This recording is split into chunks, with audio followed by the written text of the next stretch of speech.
Hello and welcome to this session entitled Drafting and Litigating Force Majeure Clauses and Frustration, the Key Issues, with me, Keith Markham. So an evergreen topic, really, this one, which in recent years has been dominated particularly by COVID-19. We now begin to see an increasing number of cases to do with sanctions involving Russian-based organizations, and we're going to see those sorts of issues rear their ugly head during the course of this session today. Now, against that background, let's have a look at the agenda.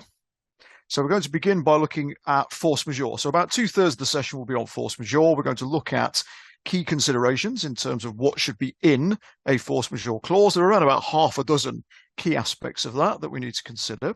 We'll look at one or two small case studies on that before looking at two more detailed case studies. And one of those will be to do with, in fact, COVID-19 and Brexit. And another one will be to do with the issue of Russian sanctions.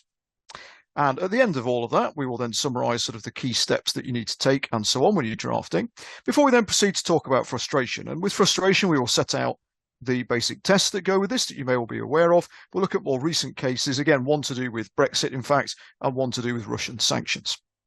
So against that background, let's begin by defining what we mean by force majeure.